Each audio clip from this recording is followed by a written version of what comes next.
Hello friends, இந்த வீடியோல நம்ம ஆதார் கார்டு தொலைஞ்சிருச்சுனா என்ன பண்ணலாம்ங்கறத பத்தி விளக்கமா பார்க்க போறோம். இப்போ எதுக்கு அடுத்தாலும் ஆதார் கார்டு கொண்டு வர சொல்றாங்க. அதனால ஆதார் கார்டுங்கிறது ரொம்ப முக்கியமானதா போச்சு. இந்த ஆதார் கார்டு நம்பர் வந்து நம்ம எங்கயாவது ஒரு இடத்துல பாதுகாப்பா எழுதி வச்சுக்கணும். Aadhaar card suppose Aadhaar card தொலைஞ்சிருச்சுனா அந்த நம்பராவது நம்மகிட்ட இருக்கணும். ஆதார் நம்பர் இல்லாட்டி அதோட பதிவு எண் என்ரோல்மென்ட் நம்பர் வந்து ரொம்ப முக்கியம். ஒருவேளை ஆதார் எண் வந்து நீங்க எழுதி வைக்கல இல்லாட்டி உங்க ஞாபகத்துக்கு இல்லைனாலும் நம்ம ஆதார் நம்பர் வாங்கறதுக்கு கொடுத்த மொபைல் எண் இல்லாட்டி மின்னஞ்சல் முகவரி அதாவது மெயில் ஐடி வந்து நமக்கு தெரிஞ்சிருந்தா போதும். அதை வச்சுட்டு நம்ம ஆதார் கார்டு மறுபடியும் வாங்க முடியும். ஆதார் கார்டுக்கான இணையதளம் பார்த்தீங்கன்னா www.uidai.gov.in.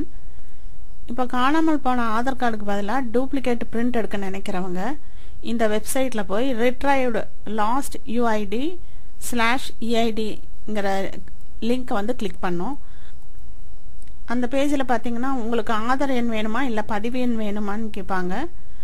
அப்புறம் இந்த மெயில் ஐடி கேட்பாங்க, மொபைல் எண் வந்து கேட்பாங்க. ஆதார் வாங்கும்போது கொடுக்கப்பட்ட மொபைல் எண்ணை வந்து இங்கே நம்ம என்டர் பண்ணோம். அந்த மொபைல் நம்பருக்கு வர ஓடிபியை அடுத்த பகுதியில் வந்து நம்ம குறிப்பிடணும்.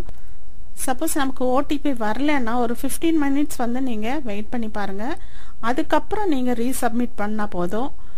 நீங்கள் ஓடிபி கரெக்டாக என்டர் பண்ணிட்டீங்கன்னா உங்கள் மெயில் ஐடிக்கு இல்லாட்டி உங்கள் மொபைலுக்கு வந்து உங்களோட ஆதார் நம்பர் இல்லாட்டி பதிவு எண்ணை அனுப்பி கொடுப்பாங்க.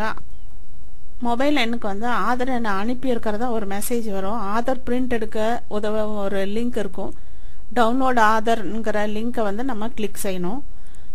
அந்த பக்கத்தில் ஆதார் எண் அப்புறம் பதிவெண் என்ரோல்மெண்ட் நம்பர் முழு பெயர் பின்கோடு மொபைல் நம்பர் எல்லாத்தையும் நம்ம என்ட்ரு பண்ணோம்.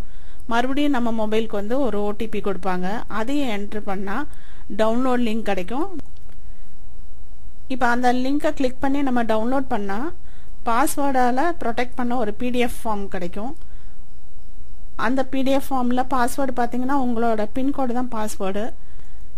சில பேருக்கு பார்த்தீங்கன்னா மொபைல் நம்பர் இல்லாட்டி மெயில் ஐடி வந்து தவறுன்னு மெசேஜ் வரும். அப்படி வந்துச்சுன்னா அவங்க வந்து வெரிஃபை மெயில் ஐடி இல்லாட்டி வெரிஃபை மொபைல் நம்பருங்கிற லிங்கை கிளிக் பண்ணிவிட்டு அதை நம்ம சரி பார்த்துக்கலாம், கரெக்ட் பண்ணிக்கலாம்.